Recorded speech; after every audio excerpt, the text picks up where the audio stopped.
द्वितीय विश्व युद्ध से संबंधित प्रश्न है। पहला है, द्वितीय विश्व युद्ध के संबंध में भारतीय राष्ट्रीय कांग्रेस की क्या नीति थी? पूर्ण स्वतंत्रता का आश्वासन मिलने पर ब्रिटेन के सहयोग। ऑप्शन यहाँ पर ए सही है। कथन कारण है, जिसमें कथन है द्वितीय विश्व युद्ध में भारतीय राष्ट्रीय कांग्रेस ने अंग्रेजों को सहयोग प्रदान किया क्योंकि उन्हें पूर्ण स्वराज्य प्राप्त होने की आशा थी। यहाँ पर एस और आर दोनों ही असत्य हैं। ऑप्शन यहाँ पर बी सही है। कथन कारण है, जिसमें कथन है वर्ष 1939 में सभी प्रांतों में कांग्रेस मंत्रिमंडलों ने त्यागपत्र दे दिया क्योंकि कांग्रेस ने द्वितीय विश्व युद्ध के संदर्भ में वायसराय के जर्मनी के विरुद्ध युद्ध घोषित कर देने के निर्णय को स्वीकार नहीं किया। तो यहाँ पर ए तथा आर दोनों सही है। आर ए की सही व्याख्या भी करता है। ऑप्शन यहाँ पर ए सही होगा। वर्ष 1939 में कांग्रेस मंत्रिमंडल ने 7 प्रांतों में त्यागपत्र दे दिया था क्योंकि कांग्रेस अन्य 4 प्रांतों में मंत्रिमंडल नहीं बना पाई थी। कांग्रेस में वाम पक्ष के उदय से मंत्रिमंडल का कार्य कर सकना असंभव हो गया था। उनके प्रांतों में बहुत अधिक सांप्रदायिक अशांति थी। उपर्युक्त ए बी सी में से कोई भी सही नहीं है। यहाँ पर जो सही ऑप्शन होगा वो डी है। द्वितीय महायुद्ध कब समाप्त हुआ? तो ये हुआ था 1945 में। ऑप्शन डी सही है। द्वितीय विश्व युद्ध के समय ब्रिटेन का प्रधानमंत्री कौन था? Winston Churchill. ऑप्शन यहाँ पर सी सही है। पाकिस्तान की मांग से संबंधित प्रश्न है। पहला है, भारतीय मुसलमानों के पृथक राज्य के लिए पाकिस्तान शब्द का प्रयोग सबसे पहले निम्न में से किसने किया था? चौधरी रहमत अली व उनके मित्रों ने। ऑप्शन यहाँ पर डी सही है। निम्नलिखित में से किसके द्वारा प्रथम बार पाकिस्तान शब्द का प्रयोग किया गया? तो ये है चौधरी रहमत अली। ऑप्शन यहाँ पर बी सही है। मुसलमानों के लिए पृथक राष्ट्र का विचार दिया था सर मोहम्मद इकबाल ने। ऑप्शन यहाँ पर सी सही है। निम्नलिखित में से किसने सर्वप्रथम भारत में एक पृथक मुस्लिम राज्य का प्रस्ताव रखा? तो ये है मोहम्मद इकबाल। ऑप्शन यहाँ पर डी सही है।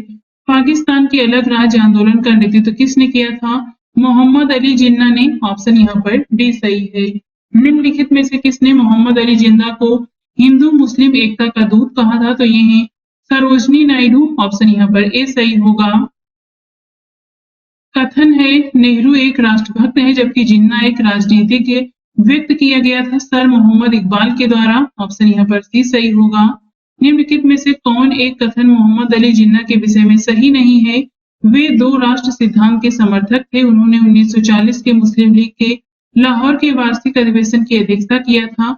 असहयोग आंदोलन में उन्होंने भाग नहीं लिया था। यहाँ पर डी वाला गलत होगा। वे सदैव डायरी रखते थे, ये गलत है। मुस्लिमों के लिए एक पृथक देश की प्रथम बार एक निश्चित अभिव्यक्ति कहां पर हुई थी? 1930 के मुस्लिम लीग के इलाहाबाद अधिवेशन के इकबाल के अध्यक्षीय भाषण में। ऑप्शन यहाँ पर ए सही होगा। नाउ और नेवर पैम्फलेट किसने लिखा था? रहमत अली ने। ऑप्शन यहाँ पर सी सही है। मुस्लिम लीग द्वारा पाकिस्तान की स्थापना की मांग करने वाला प्रस्ताव पारित किया गया था वर्ष 1940 में। ऑप्शन यहाँ पर बी सही है। मुस्लिम लीग द्वारा पाकिस्तान का प्रस्ताव पारित किया गया था मार्च 1940 में। वर्ष 1940 में मुस्लिम लीग के अधिवेशन में पाकिस्तान के सृजन का प्रस्ताव किसने रखा था? तो ये है खलीकुज्जमा। ऑप्शन यहाँ पर डी सही होगा। पाकिस्तान प्रस्ताव की रूपरेखा किसने तैयार किया था? सिकंदर हयात खान ने। ऑप्शन यहाँ पर बी सही है। मुस्लिम लीग का वार्षिक अधिवेशन जिसमें जिन्ना के 2 राष्ट्र के सिद्धांत को मान्यता दी गई हुआ था लाहौर में। ऑप्शन यहाँ पर ए सही होगा। मुस्लिम लीग ने भारत के विभाजन की मांग का प्रस्ताव अपने किस अधिवेशन में किया था? तो ये है लाहौर। ऑप्शन ए सही है। वह कौन तिथि थी जब मुस्लिम लीग ने पाकिस्तान दिवस मनाया था? तो ये है 23 मार्च 1943 का। ऑप्शन डी सही होगा। मुस्लिम लीग के लाहौर अधिवेशन 1940 की अध्यक्षता किसने किया था? मोहम्मद अली जिन्ना ने। ऑप्शन सी सही है। व्यक्तिगत सत्याग्रह 1940 के अंतर्गत पहला प्रश्न है, महात्मा गांधी द्वारा व्यक्तिगत सत्याग्रह आंदोलन के लिए प्रथम सत्याग्रही कौन चुना गया? तो ये है विनोबा भावे। ऑप्शन यहाँ पर डी सही होगा। महात्मा गांधी द्वारा वर्ष 1940 में प्रारंभ किए गए व्यक्तिगत सत्याग्रह के तीसरे सत्याग्रही कौन थे? तो ये है ब्रह्मदत्त। ऑप्शन यहाँ पर डी सही है। व्यक्तिगत सत्याग्रह आंदोलन के प्रधान सत्याग्रही कौन थे? तो ये है विनोबा भावे, ऑप्शन सी सही है। वैयक्तिक सत्याग्रह किसने आरंभ किया था? तो ये है विनोबा भावे, ऑप्शन ए सही है। व्यक्तिगत सत्याग्रह में विनोबा भावे को प्रथम सत्याग्रही चुना गया था। दूसरे कौन थे? तो ये थे पंडित जवाहरलाल नेहरू, ऑप्शन यहाँ पर बी सही है। 1940 में विनोबा भावे ने व्यक्तिगत सत्याग्रह कहाँ से आरंभ किया था? तो पावनार, महाराष्ट्र से, ऑप्शन यहाँ पर सी सही है। सर्वोदय शब्द का प्रयोग सर्वप्रथम किसने किया था? महात्मा गांधी ने, ऑप्शन यहाँ पर ए सही है। कथन कारण दिया गया है जिसमें कथन है अक्टूबर 1940 में महात्मा गांधी ने कुछ चुने हुए लोगों द्वारा सीमित सत्याग्रह का आह्वान किया, क्योंकि यह सत्याग्रह इसलिए सीमित रखा गया ताकि ब्रिटेन के युद्ध प्रयासों को ठेस पहुंचे। तो यहाँ पर ए सत्य है परंतु आर गलत है, ऑप्शन यहाँ पर इसमें डी सही होगा। क्रिप्स मिशन 1942 के अंतर्गत पहला प्रश्न है भारत में क्रिप्स मिशन किस वर्ष आया था? 1942 में, ऑप्शन बी सही होगा। ब्रिटानिया सरकार के प्रस्तावों की प्रारूप घोषणा जो सर स्टैफोर्ड क्रिप्स लाए थे सम्मिलित थे। तो इसमें 4 कथन दिए गए हैं, बताना है कौन सा सही होगा। भारत को एक डोमिनियन स्थिति दी जानी चाहिए, सब प्रांतों और राज्यों को मिलाकर एक भारतीय संघ होना चाहिए, कोई भी प्रांत या भारतीय राज्य भारतीय संघ के बाहर रहने का निर्णय ले सकता है, भारत का संविधान भारत की जनता द्वारा निर्मित किया जाए। तो ये चारों ही कथन सही हैं, ऑप्शन यहाँ पर डी होगा। 1942 के क्रिप्स मिशन का महत्वपूर्ण पहलू था द्वितीय विश्व युद्ध के तुरंत पश्चात भारत संघ की स्थापना करना और उसे डोमिनियन पद प्रदान करना, ऑप्शन यहाँ पर इसमें भी सही होगा। निम्नलिखित में से कौन सा क्रिप्स मिशन के संबंध में सही नहीं है? युद्ध समाप्त होने पर डोमिनियन दर्जा, संविधान सदन द्वारा निर्मित संविधान मान्य को नई कार्य परिषद की नियुक्ति जिसमें हिंदुओं और मुसलमानों का समान प्रतिनिधित्व, यहाँ पर सी वाला ही गलत है। कोई भी सूबा भारतीय संघ के बाहर रह सकता था, आंसर यहाँ पर सी होगा जो गलत है। सर स्टैफोर्ड क्रिप्स की योजना में यह परिकल्पना थी कि द्वितीय विश्व युद्ध के बाद भारत को डोमिनियन स्टेटस देना चाहिए, ऑप्शन डी सही है। किसकी दृष्टि में क्रिप्स प्रस्ताव एक टूटते हुए बैंक के नाम एक उत्तर दिनांकित चेक था? तो ये है महात्मा गांधी, ऑप्शन यहाँ पर ए सही है। निम्नलिखित कथनों पर विचार करके बताना है कि क्रिप्स प्रस्ताव में प्रावधान में सम्मिलित है। तो इसमें भारत की पूर्ण स्वतंत्रता के लिए, ये पहला वाला नहीं है, संविधान निर्मात्री निकाय की रचना के लिए बी होगा, केवल यहाँ पर बी सही है। निम्नलिखित प्रधानमंत्रियों में से किसने भारत में क्रिप्स मिशन भेजा था? तो ये है विंस्टन चर्चिल, ऑप्शन यहाँ पर डी सही है। निम्नलिखित में से कौन क्रिप्स मिशन के साथ कांग्रेस के आधिकारिक वार्ताकार थे? ये हैं पंडित जवाहरलाल नेहरू, मौलाना आजाद, ऑप्शन यहाँ पर सी सही है। निम्नलिखित में से किसने गांधी जी के आंदोलनों को राजनीतिक विरोधी कहा? तो ये है लॉर्ड लिनलिथगो, ऑप्शन यहाँ पर सी सही होगा। भारत छोड़ो आंदोलन से संबंधित पहला प्रश्न है 6 जुलाई 1942 को वर्धा में महात्मा गांधी ने कांग्रेस की कार्यकारी समिति में अपने भारत छोड़ो आंदोलन की चर्चा की, तब उस समिति के अध्यक्ष थे मौलाना अबुल कलाम आजाद, ऑप्शन यहाँ पर भी सही होगा। 14 जुलाई 1942 को कांग्रेस कार्य समिति द्वारा भारत छोड़ो आंदोलन का प्रस्ताव कहाँ पारित किया गया था? वर्धा में, ऑप्शन यहाँ पर भी सही है। भारत छोड़ो आंदोलन के समय भारत का प्रधान सेनापति कौन था? तो ये है लॉर्ड बेवेल, ऑप्शन यहाँ पर ए सही होगा। भारत छोड़ो आंदोलन कब प्रारंभ हुआ था? 9 अगस्त 1942 को, ऑप्शन ए सही है। भारत छोड़ो आंदोलन किस तिथि को शुरू हुआ था? तो ये 9 अगस्त 1942 को, ऑप्शन यहाँ पर ए सही है। भारत छोड़ो आंदोलन वर्ष 1942 में शुरू किया गया था। भारतीय इतिहास में 8 अगस्त 1942 के संदर्भ में बताना है कौन सा कथन सही है?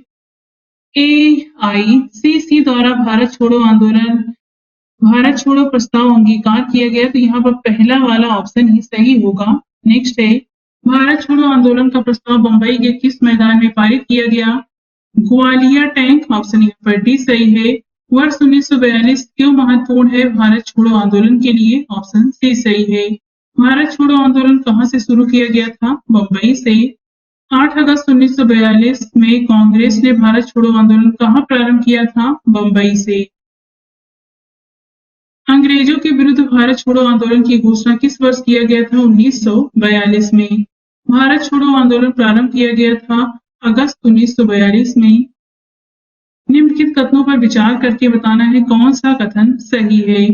सरकारी भारत छोड़ो आंदोलन प्रारंभ करने के पूर्व महात्मा गांधी ने सरकारी कर्मचारियों को त्यागपत्र देने को कहा, अपने सैनिकों को अपने पद छोड़ने को कहा, राजसी रियासतों के राजाओं को अपनी जनता की प्रभुसत्ता स्वीकार करने को कहा। यहाँ पर केवल तीसरा सही है, पहला दूसरा गलत है। ऑप्शन यहाँ पर सी सही है।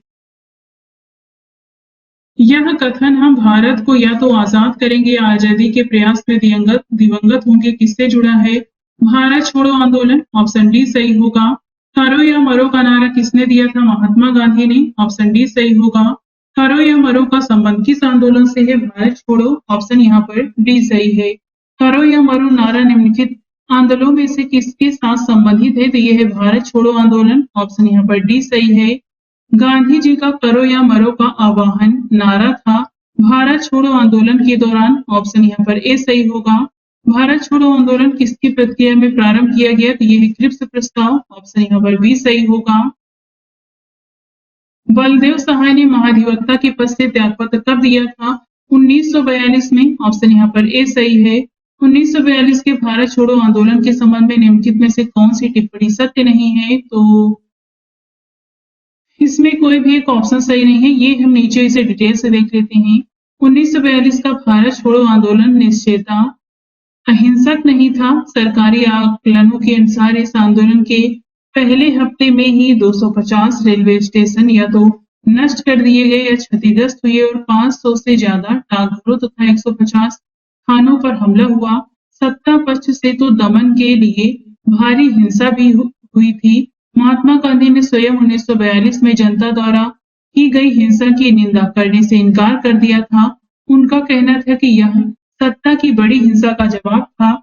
आंदोलन के पूर्व ही अधिकांश शीर्ष नेताओं की गिरफ्तारी के कारण यह आंदोलन एक प्रकार का स्वतः स्फूर्त आंदोलन बन गया। इस प्रकार यहाँ पर ए और जो बी है कथन, यह आंदोलन अहिंसक था, उसका नेतृत्व महात्मा गांधी ने किया था, ये दोनों ही सही है। भारत छोड़ो आंदोलन का नेतृत्व किया था महात्मा गांधी ने। ऑप्शन सी सही है। 1942 के भारत छोड़ो आंदोलन के बारे में निम्नलिखित में से कौन सा सत्य नहीं है? 8 अगस्त 1900 इसके बारे में हम नीचे देख लेते हैं। 8 अगस्त 1942 की रात में 8 अगस्त 1942 की रात में ही अधिकांश नेताओं की गिरफ्तारी के कारण भारत छोड़ो आंदोलन एक स्वतः स्फूर्त आंदोलन बन गया। गांधी जी की गिरफ्तारी के कारण वे भी इसका नेतृत्व नहीं कर पाए थे। साथ ही इस आंदोलन में व्यापक हिंसा भी हुई थी, अतः यह आंदोलन अहिंसक नहीं था। आंदोलन की घोषणा के बाद ही कांग्रेस को एक गैर कानूनी संस्था घोषित कर दिया गया। अतः इस प्रश्न का सही उत्तर ए और सी दोनों है, जबकि उत्तर प्रदेश लोक सेवा आयोग ने यहाँ पर विकल्प बी सही माना है। ए और सी होगा। उत्तर प्रदेश लोक सेवा आयोग ने बी माना है क्योंकि इसमें गलत पूछा है, तो ये आप यहाँ पर इसे देख सकते हैं। निम्नलिखित में से किन पार्टियों ने भारत छोड़ो आंदोलन का समर्थन नहीं किया? तो हिंदू महासभा ने, कम्युनिस्ट पार्टी ऑफ इंडिया ने, यूनियनिस्ट पार्टी ऑफ पंजाब ने, उपर्युक्त सभी ने। ऑप्शन यहाँ पर डी सही है। निम्नलिखित में से किसने 1942 में भारत छोड़ो प्रस्ताव का समर्थन किया? तो यह सरदार वल्लभ भाई पटेल। ऑप्शन यहाँ पर सी सही होगा। वर्ष 1942 में कांग्रेस के बंबई अधिवेशन में किसके द्वारा भारत छोड़ो प्रस्ताव प्रस्तावित किया गया था? तो ये है जवाहरलाल नेहरू। ऑप्शन यहाँ पर ए सही है। भारत छोड़ो प्रस्ताव का आलेख बनाया था महात्मा गांधी ने। ऑप्शन यहाँ पर बी सही है।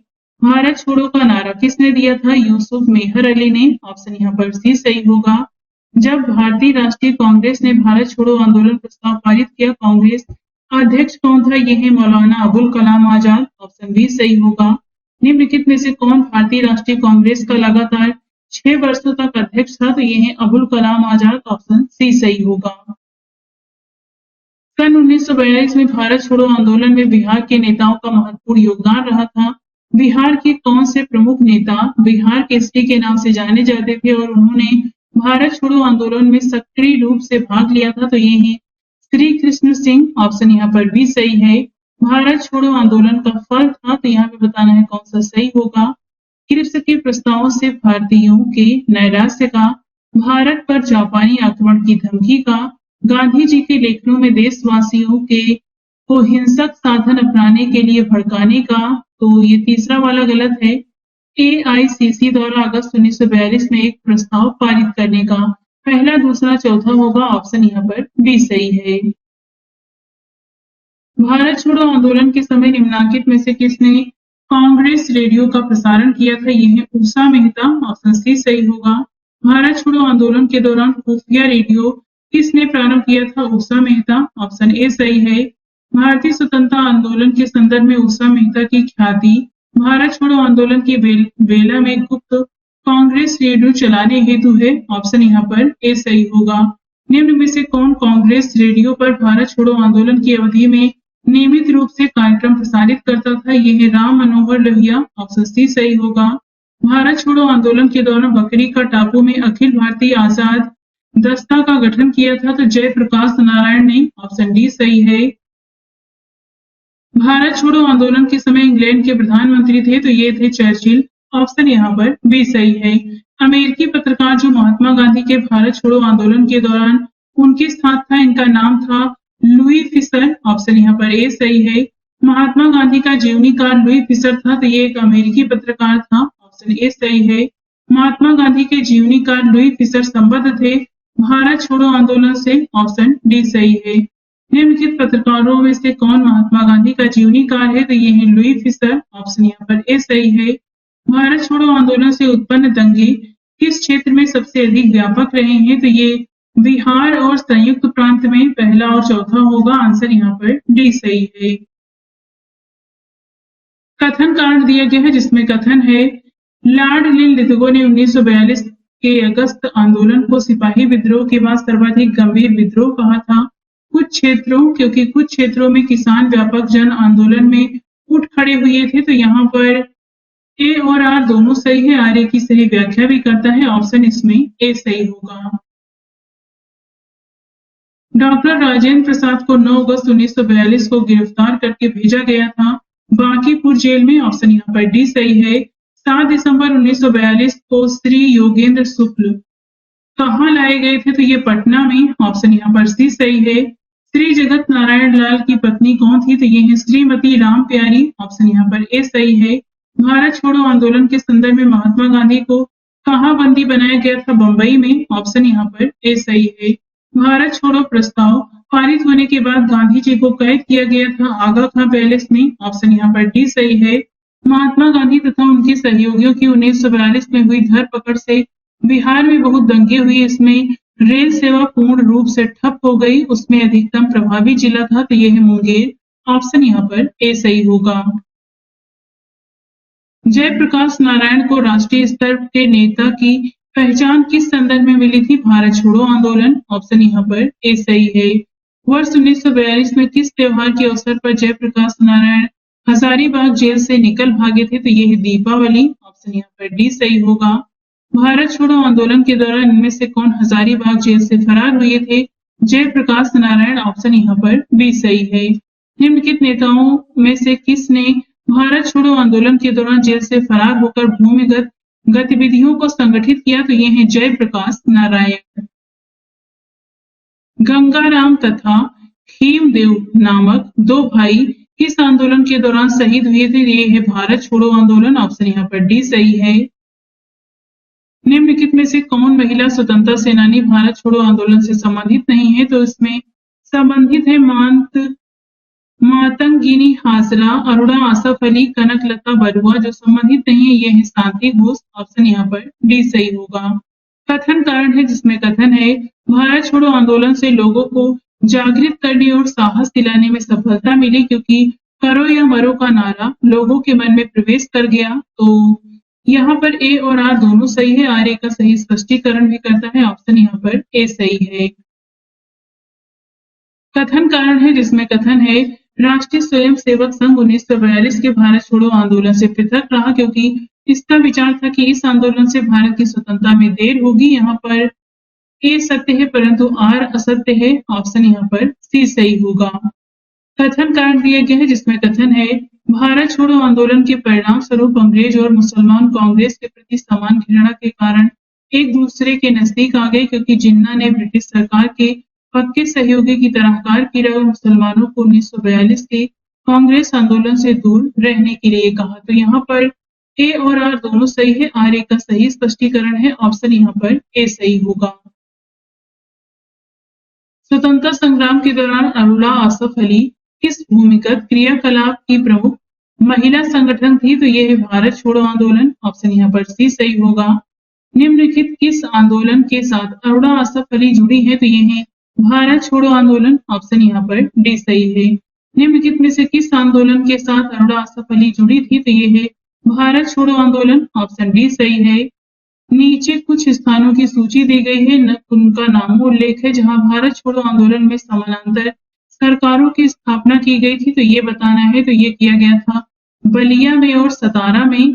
पहला दूसरा होगा। ऑप्शन यहाँ पर ए सही है। निम्नलिखित में से किस वर्ष बंगाल के मिदनापुर जिले में जातीय सरकार की स्थापना हुई थी? तो 1942 में। ऑप्शन यहाँ पर डी सही है। भारत छोड़ो आंदोलन के दौरान उत्तर प्रदेश के निम्नलिखित जिलों में से किसमें समानांतर सरकार की स्थापना की गई? यह है बलिया। ऑप्शन यहाँ पर सी सही है।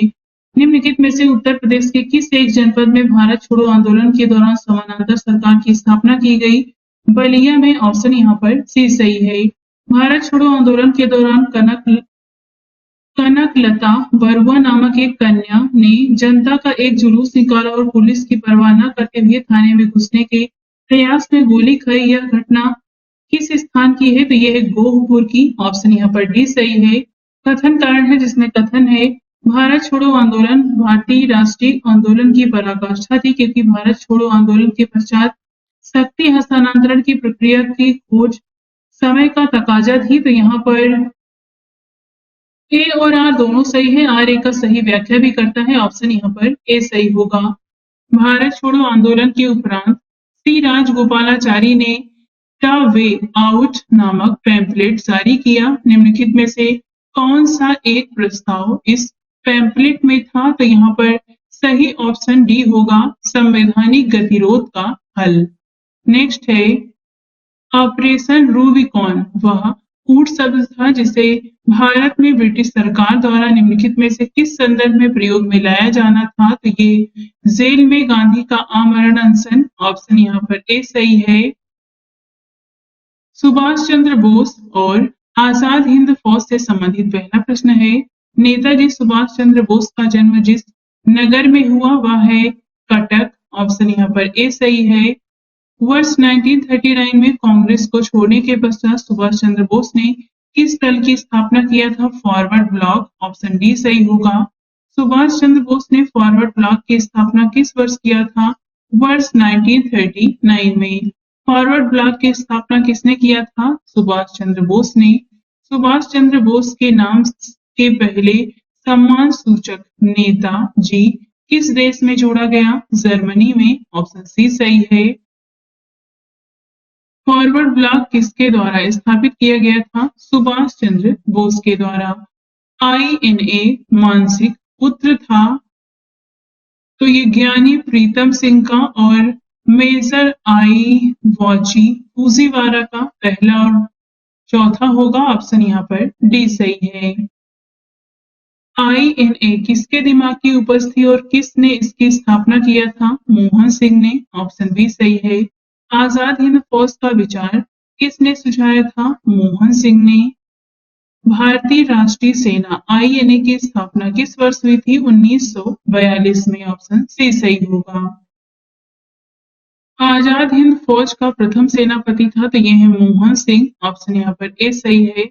आजाद हिंद सरकार के निर्माण की घोषणा की गई थी 21 अक्टूबर 1943 को। ऑप्शन यहाँ पर सी सही है। सुभाष चंद्र बोस ने स्वतंत्र भारत की अंतरिम सरकार की स्थापना की घोषणा किया था 21 अक्टूबर 1943 को। ऑप्शन यहाँ पर ए सही है।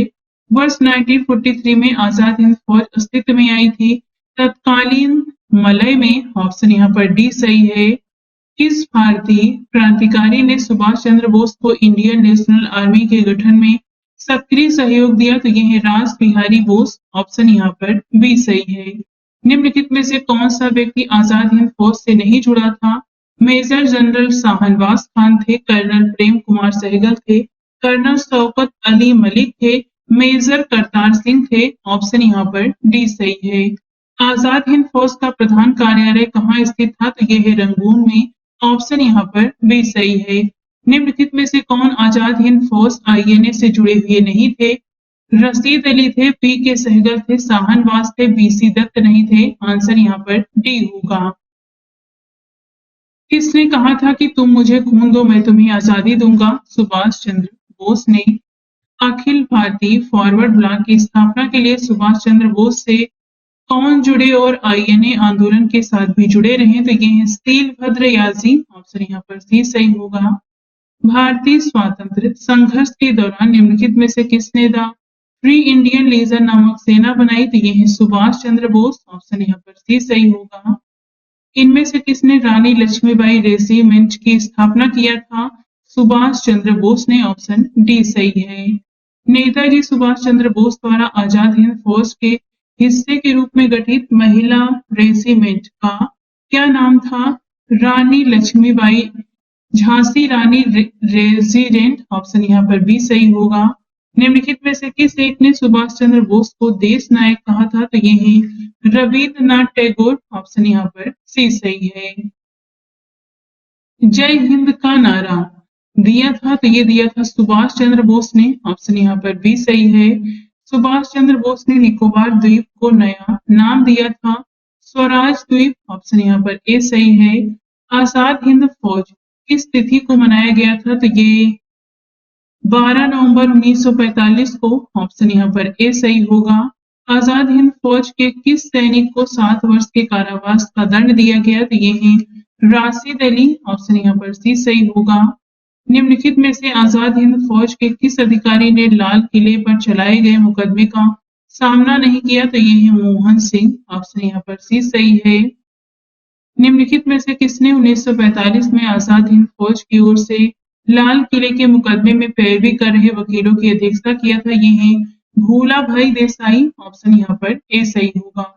आजाद हिंद फौज के अधिकारियों के उनके लाल किले में चल रहे मुकदमे में उनके पक्ष से निम्नलिखित में से किसने वकालत किया था? सर टीबी सप्रू ने। ऑप्शन डी सही है। वर्ष 1945 में आजाद हिंद फौज के लाल किले में दिल्ली के मुकदमे की पैरवी निम्नलिखित में से किसने नहीं किया था? तो भूला भाई देसाई ने किया, पंडित जवाहरलाल नेहरू ने किया, डॉक्टर कैलाश नाथ काटजू ने किया, सरदार वल्लभ भाई पटेल ने नहीं किया था। ऑप्शन सी सही है। निम्नलिखित में से कौन प्रसिद्ध आईएनए मुकदमे के वकील थे? तो ये हैं सी राजगोपालाचारी और आसफ अली। यहाँ पर सी राजगोपाला ये थे आसफ अली और भूला भाई देसाई। तो आप करेक्ट कर लीजिएगा इसे। यहाँ पर ऑप्शन सी और डी दोनों होगा, आसफ अली और भूला भाई देसाई। इनमें से कौन वर्ष 1945-46 में दिल्ली में हुए आईएनए के मुकदमे के पक्ष में पेश हुए वकील थे? तो ये है भूला भाई देसाई। ऑप्शन बी सही है। दिल्ली के लाल किले में प्रसिद्ध आजाद हिंद फौज का अभियोग चलाया गया था 1945 में। आईएनए के अधिकारियों पर मुकदमा चलाया गया था लाल किला दिल्ली में। ऑप्शन यहाँ पर ए सही होगा। औपनिवेशिक भारत के संदर्भ में शाहनवाज खान, प्रेम कुमार सहगल और गुरुबख्श सिंह ढिल्लों याद किए जाते हैं आजाद हिंद फौज इंडियन नेशनल आर्मी के अधिकारियों के रूप में। ऑप्शन यहाँ पर डी सही है। वर्ष 1945 की प्रमुख घटनाओं पर निम्नलिखित में से बताना है कौन सा सही है। तो यहाँ पे ऑप्शन सी होगा। नीचे हम इसे डेट वाइज देख लेते हैं। इसमें वेबल योजना है, आजाद हिंद फौज मुकदमा है और शिमला सम्मेलन है। वेबल योजना हुआ था 14 जून 1945 को, शिमला सम्मेलन 25 जून से 14 जुलाई 1945। नौसेना विद्रोह हुआ था 18 से 23 फरवरी 1946 और आजाद हिंद फौज का मुकदमा नवंबर 1945 में हुआ। इस प्रकार से ऑप्शन यहाँ पर सी सही होगा। सुभाष चंद्र बोस का राजनीतिक गुरु कौन था? तो यह सी आर दास। ऑप्शन बी सही है। इलाहाबाद में संपन्न कांग्रेस कार्यकारिणी समिति की बैठक में निम्नलिखित सदस्यों में से एक सदस्य भारत के नाजीवाद, फांसीवाद तथा साम्राज्यवाद विरोधी निश्चित रुख के कारण जापान के विरुद्ध गुरिल्ला युद्ध की अपनी योजना के पक्ष में बहुमत जुटाने में सक्षम हुए थे। वे हैं जवाहरलाल नेहरू। ऑप्शन यहाँ पर डी सही है। कैबिनेट मिशन योजना 1946 से संबंधित प्रश्न है। पहला है, कैबिनेट मिशन की अध्यक्षता किसके द्वारा किया गया था? सर पी लॉरेंस के द्वारा। ऑप्शन डी सही होगा। 1946 के कैबिनेट मिशन का नेतृत्व किसने किया था? सर पैट्रिक लॉरेंस ने। ऑप्शन ए सही है। इनमें से कौन कैबिनेट मिशन का सदस्य नहीं था? तो ये है वेवेल। ऑप्शन यहाँ पर बी सही है। निम्नलिखित में से किसने 1946 के कैबिनेट मिशन का नेतृत्व किया था? सर पैट्रिक लॉरेंस ने। ऑप्शन सी सही है। विश्व युद्ध, द्वितीय विश्व युद्ध के बाद 1946 में से कौन भारत आया था? तो ये है कैबिनेट मिशन। ऑप्शन यहाँ पर बी सही है। निम्न में से किस एक ने भारत के लिए त्रिस्तरीय शासन व्यवस्था का प्रस्ताव किया था? कैबिनेट मिशन ने। ऑप्शन यहाँ पर डी सही है। इनमें से कौन वर्ष 1946 में भारत भेजे गए कैबिनेट मिशन का सदस्य नहीं था? तो इसमें सर स्टैफोर्ड क्रिप्स थे, एबी अलेक्जेंडर थे, लॉर्ड पैट्रिक लॉरेंस थे, रैमजे मैकडोनाल्ड नहीं थे। आंसर यहाँ पर इसमें बी होगा। इनमें से कौन कैबिनेट मिशन का सदस्य नहीं था? तो ये है जे एंड्रयू। ऑप्शन यहाँ पर सी सही है। वर्ष 1946 का कैबिनेट मिशन 3 कैबिनेट मंत्रियों से गठित था। इनमें से कौन उनका सदस्य नहीं था? तो लॉर्ड एमरी नहीं थे। निम्नलिखित में से कौन एक कैबिनेट मिशन का सदस्य नहीं था? तो ये थे जॉन साइमन। ये नहीं थे, बाकी तीनों लोग थे। इन व्यक्तियों में से कैबिनेट मिशन का सदस्य नहीं था, तो इनमें विलियम वुड नहीं थे, बाकी तीनों लोग थे। इसका प्रस्ताव मई में आया। इसमें अभी भी भारत को विभाजन मुक्त रखने की आकांक्षा थी। जिसका ब्रिटिश प्रांतों से मिलकर बने एक संघीय राज्य का स्वरूप होना उपर्युक्त उदाहरण का संबंध है कैबिनेट मिशन से। ऑप्शन डी सही है। कैबिनेट मिशन योजना के विषय में निम्नलिखित में से कौन सा एक सही नहीं है? तो प्रांतीय समूहीकरण, भारतीय सदस्यों वाला अंतरिम मंत्रिमंडल, पाकिस्तान की स्वीकृति, ये तीसरा नहीं है, संविधान निर्माण का अधिकार। सी नहीं था, बाकी सभी थे। निम्नलिखित में से किसने वायसराय की एग्जीक्यूटिव काउंसिल के पुनर्गठन का सुझाव दिया, जिसमें वार मेंबर सहित सभी विभाग भारतीय नेताओं द्वारा धारण किए जाने थे? तो ये है कैबिनेट मिशन 1946। ऑप्शन डी सही है। कैबिनेट मिशन के संदर्भ में बताना है कौन सा कथन सही है। इसने एक संघीय सरकार के लिए सिफारिश की थी। इसने भारतीय न्यायालयों की शक्तियों का विस्तार किया। इसने आईसीएस में और अधिक भारतीयों के लिए उपबंध किया। तो दूसरा तीसरा नहीं है, केवल पहला सही है। ऑप्शन यहाँ पर ए सही होगा। कैबिनेट मिशन भारत आया था, तो ऑप्शन यहाँ पर ई सही होगा। निम्नलिखित कैबिनेट मिशन निम्नलिखित में से किसके लिए भारत भेजा गया था? तो यहाँ पे आपको बताना है कैबिनेट मिशन किसके लिए भारत भेजा गया था। एक राष्ट्रीय सरकार की स्थापना के लिए, तो पहला गलत है। सत्ता के हस्तांतरण के लिए, एक संवैधानिक व्यवस्था तैयार करने के लिए, तो दूसरा वाला सही है। पाकिस्तान के लिए जिन्ना की मांग के ब्यौरों पर काम करने के लिए, केवल दूसरा सही होगा। इस प्रकार सही ऑप्शन यहाँ पर सी सही है। कथनकरण है, जिसमें कथन है 1946 में मुस्लिम लीग ने कैबिनेट मिशन प्लान के लिए दी गई अपनी स्वीकृति वापस ले ली थी, क्योंकि 1946 में गठित अंतरिम सरकार में मुस्लिम लीग शामिल हुई थी। तो यहाँ पर कथन कारण दोनों सही है, परंतु कारण कथन की सही व्याख्या नहीं करता। ऑप्शन यहाँ पर भी सही होगा। कांग्रेस के निम्नलिखित नेताओं में से कौन एक कैबिनेट मिशन योजना के पक्ष में पूरी तरह सच है? तो ये है महात्मा गांधी। ऑप्शन यहाँ पर ए सही है। वह कौन सा कांग्रेस अध्यक्ष था जिसने किप्स मिशन व लॉर्ड वेवेल दोनों से वार्ताएं की हैं? ये है अबुल कलाम आजाद। ऑप्शन यहाँ पर ए सही है। कैबिनेट मिशन के भारत आगमन के समय भारतीय राष्ट्रीय कांग्रेस का अध्यक्ष कौन था? मौलाना अबुल कलाम आजाद। ऑप्शन यहाँ पर सी सही है।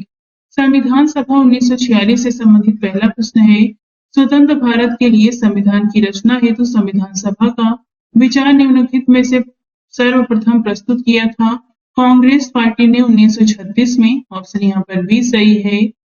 संविधान सभा जिसने भारतीय संविधान का निर्माण किया, का गठन किया गया था कैबिनेट मिशन प्लान के अंतर्गत? ऑप्शन यहाँ पर डी सही है। निम्न में से किस एक ने भारत के लिए संविधान सभा के गठन का विचार दिया था? कैबिनेट मिशन योजना ने? ऑप्शन सी सही है। कैबिनेट मिशन योजना के अंतर्गत संविधान निर्मात्री परिषद में प्रत्येक प्रांत को आवंटित सदस्य संख्या निर्धारित करने के लिए एक प्रतिनिधि कितनी संख्या के अनुपात में थे? तो 10 लाख व्यक्ति। ऑप्शन यहाँ पर भी सही है। संविधान सभा का पहला सत्र हुआ था 9 दिसंबर 1946 को। ऑप्शन सी सही है। इनमें से कौन भारतीय संविधान सभा का अध्यक्ष था? ये है doctor Rajendra Prasad. Option A सही है। भारतीय उपनिवेश के लिए प्रभुसत्ता संपन्न संविधान सभा के प्रथम अध्यक्ष थे doctor Rajendra Prasad. Option C सही है। निम्नलिखित में से कौन सा एक सही है? वर्ष 1946 में प्रांतीय सभाओं द्वारा भारत की संविधान सभा चुनी गई। यहाँ पर पहला ही सही है। सच्चिदानंद सिन्हा किसके साथ जुड़े थे? भारत छोड़ो आंदोलन के साथ। ऑप्शन ए सही होगा। निम्न में से किसने ब्रिटिश युग की केंद्रीय लेजिस्लेटिव असेंबली तथा स्वतंत्र भारत की संसद में अध्यक्ष का पद संभाला था? तो ये है जी.वी. मावलंकर। ऑप्शन यहाँ पर भी सही है। अंतरिम सरकार के गठन 1946 से संबंधित पहला प्रश्न है। वर्ष 1946 में गठित अंतरिम कैबिनेट की अध्यक्षता किसने किया था? जवाहरलाल नेहरू ने। ऑप्शन बी सही होगा। पंडित जवाहरलाल नेहरू के नेतृत्व में अंतरिम सरकार का गठन हुआ था सितंबर 1946 में। जवाहरलाल नेहरू के अधीन एक अंतरिम सरकार का गठन कब किया गया था? सितंबर 1946 में। ऑप्शन सी सही है। अंतरिम सरकार में रियासतों का विभाग किसे दिया गया था? सरदार वल्लभ भाई पटेल को। ऑप्शन बी सही है। राज्य विभाग की स्थापना किसकी अध्यक्षता में किया गया था? सरदार पटेल। ऑप्शन यहाँ पर डी सही है। वर्ष 1946 में बनी अंतरिम सरकार में डॉक्टर राजेंद्र प्रसाद के पास कौन सा विभाग था? तो ये था खाद्य तथा कृषि। ऑप्शन यहाँ पर सी सही है। अंतरिम सरकार 1946 में रेल मंत्रालय का कार्य कौन देखता था? तो ये है आसफ अली। ऑप्शन यहाँ पर सी सही होगा। वर्ष 1946 में भारतीय मुस्लिम लीग को अंतरिम सरकार में सम्मिलित किया गया, तब लियाकत अली खान को जो विभाग दिया हुआ था वित्त। ऑप्शन यहाँ पर सी सही है। अंतरिम सरकार में वित्त मंत्री कौन थे? तो ये है लियाकत अली खान। ऑप्शन यहाँ पर ए सही होगा। निम्नलिखित में से कौन नेहरू की अंतरिम सरकार 1946 में वित्त मंत्री थे? तो ये है लियाकत अली खान। ऑप्शन सी सही है। वर्ष 1946 में गठित अंतरिम सरकार के मंत्रिमंडल में श्रम विभाग किसे सौंपा गया था?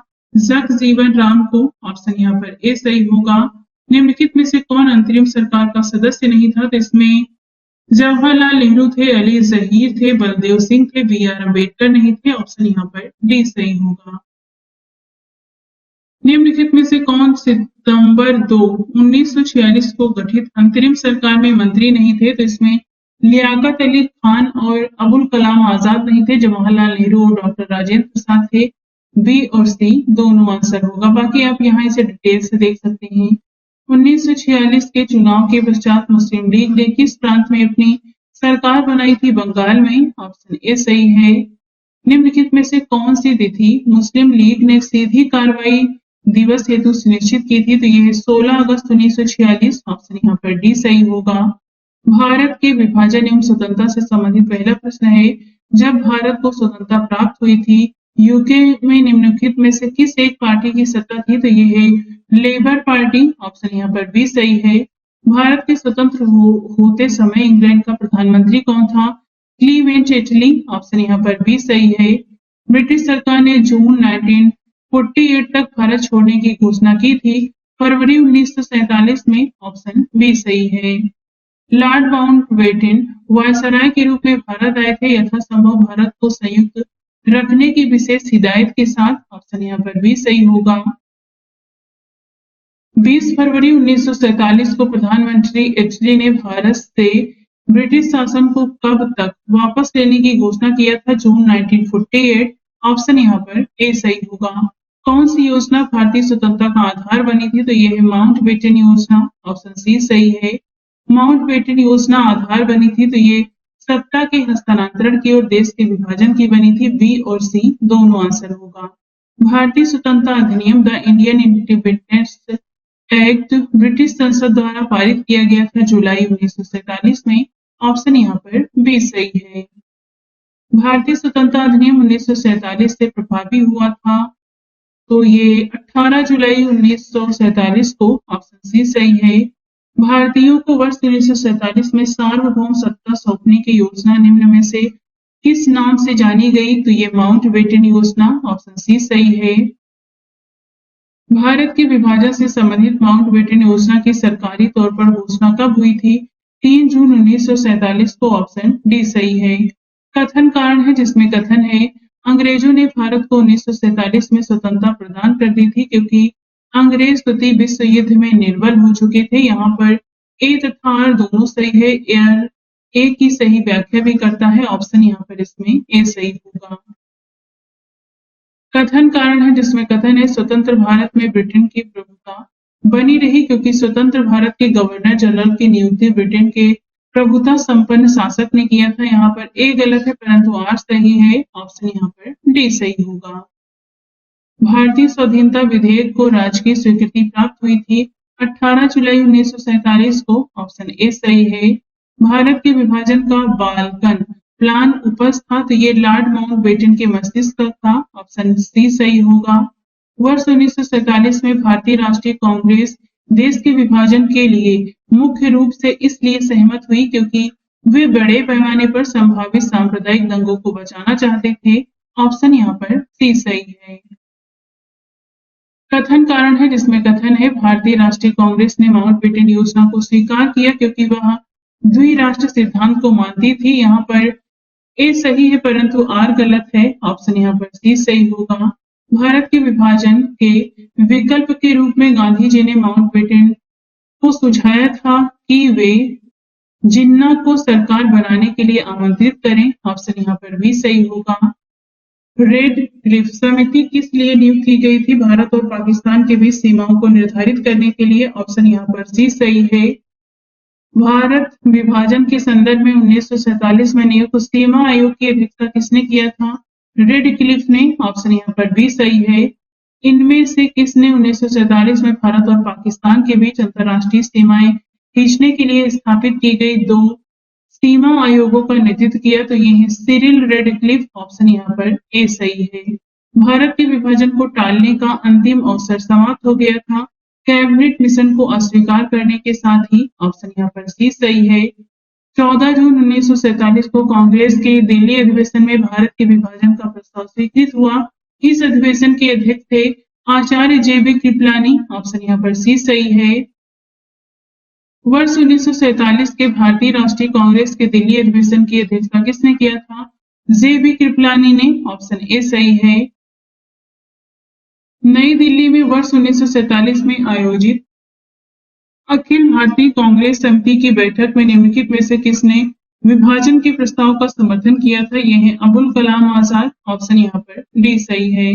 निम्नलिखित में से किसने 1947 के कांग्रेस कमेटी की बैठक द्वारा विभाजन के प्रस्ताव के पारित होने को राष्ट्रवाद का संप्रदायवाद के पक्ष में समर्पण के रूप में लिया? तो ये है डॉक्टर किचलू। ऑप्शन यहाँ पर ए सही है। अखिल भारतीय कांग्रेस कमेटी की 14-15 जून 1947 को संपन्न हुई बैठक में भारत विभाजन के विपक्ष में किसने मतदान किया था? खान अब्दुल गफ्फार खान ने। ऑप्शन बी सही है। 14-15 अगस्त 1947 की मध्य रात्रि को अंतरिम संसद के रूप में किसने सत्ता ग्रहण की थी? संविधान सभा ने। ऑप्शन यहाँ पर बी सही है। 14-15 अगस्त 1947 की मध्य रात्रि केंद्रीय असेंबली में इकबाल का गीत हिंदुस्तान हमारा तथा जनगण किसने गाया था? सुचेता कृपलानी ने। ऑप्शन यहाँ पर सी सही होगा। पहले अवसर पर भारत के प्रधानमंत्री की नियुक्ति किया था गवर्नर जनरल ने। ऑप्शन यहाँ पर ए सही है। स्वतंत्र भारत के प्रथम गवर्नर जनरल कौन थे? तो ये हैं लॉर्ड माउंटबेटन। ऑप्शन यहाँ पर डी सही है। निम्नांकित में से कौन स्वतंत्र भारत के प्रथम गवर्नर जनरल थे? तो ये हैं लॉर्ड माउंटबेटन। स्वतंत्र भारत का अंतिम गवर्नर जनरल कौन था? तो ये है सी राजगोपालाचारी। ऑप्शन ए सही होगा। स्वतंत्र भारत के पहले भारतीय गवर्नर जनरल थे सी राजगोपालाचारी। ऑप्शन ए सही है। भारत के प्रथम एवं अंतिम गवर्नर जनरल कौन थे? तो ये सी राजगोपालाचारी। ऑप्शन सी सही है। भारत का अंतिम वायसराय कौन था? यह है लॉर्ड माउंटबेटन। ऑप्शन यहाँ पर बी सही है। स्वतंत्र भारत के प्रथम विधि मंत्री थे, ये हैं बी आर अम्बेडकर। ऑप्शन यहाँ पर बी सही है। बिल्कुल प्रारंभ से भारत के राष्ट्रपति के पद पर आसीन व्यक्तियों का निम्नलिखित में से कौन सा सही क्रम है? तो ये है राजेंद्र प्रसाद, एस राधाकृष्णन, जाकिर हुसैन और बीबी गिरी। ऑप्शन यहाँ पर डी सही है। लॉर्ड माउंटबेटन की अध्यक्षता में बनी विभाजन परिषद में राष्ट्रीय कांग्रेस का प्रतिनिधित्व किया था। ये किया था जवाहरलाल नेहरू और सरदार पटेल ने। यहाँ दूसरा तीसरा होगा, ऑप्शन बी सही है। माउंटबेटन योजना जून 1947 ने निम्नलिखित में से किस प्रांतों में लोक निर्यात संतुति दी थी? तो ये है बलूचिस्तान, सिंध, उत्तर पश्चिम सीमांत प्रांत, उपर्युक्त सभी में। ऑप्शन यहाँ पर डी सही है।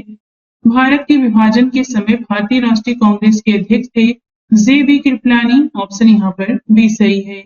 15 अगस्त 1947 को निम्नलिखित में से कौन भारतीय राष्ट्रीय कांग्रेस का अध्यक्ष था? तो ये थे J B Kripalani. Option C सही है। भारतीय राष्ट्रीय कांग्रेस के वर्ष 1946 में मेरठ में आयोजित अधिवेशन की अध्यक्षता किसने किया था?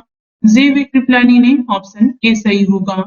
अंग्रेजों द्वारा भारतीयों को वर्ष 1947 में सत्ता हस्तांतरित किए जाने के समय कांग्रेस का अध्यक्ष कौन था? तो ये है J B Kripalani. Option D सही है। अगस्त 1947 में स्वतंत्रता दिवस के समारोहों में निम्नलिखित में से कौन नेता कहीं भी सम्मिलित नहीं हुआ? तो ये है महात्मा गांधी। ऑप्शन यहाँ पर बी सही है। संविधान को 26 जनवरी के दिन लागू करने का निर्णय इसलिए लिया गया क्योंकि कांग्रेस ने इस तिथि को 1930 में स्वतंत्रता दिवस के रूप में मनाया था। ऑप्शन यहाँ पर सी सही है। भारतीय राष्ट्रवाद ब्रिटिश राज का शिशु था, यह कथन किसका है? तो ये आर कोपलैंड का है। ऑप्शन बी सही है। निम्नलिखित में से किसने कहा था कि ब्रिटिश शासन की सबसे अधिक महत्वपूर्ण उपलब्धि भारत का एकीकरण था? तो ये है के एम पडिक्कर। ऑप्शन यहाँ पर ए सही है। भारतीय स्वतंत्रता के समय अंग्रेजी महाराज थे, तो ये जॉर्ज थर्स्टन थे। ऑप्शन यहाँ पर बी सही है। निम्नलिखित में से कितनी रियासतें 15 जनवरी 1948 को सौराष्ट्र संघ में मिलाई गई थी? तो ये है 222। ऑप्शन यहाँ पर सी सही है। भारत के संविधान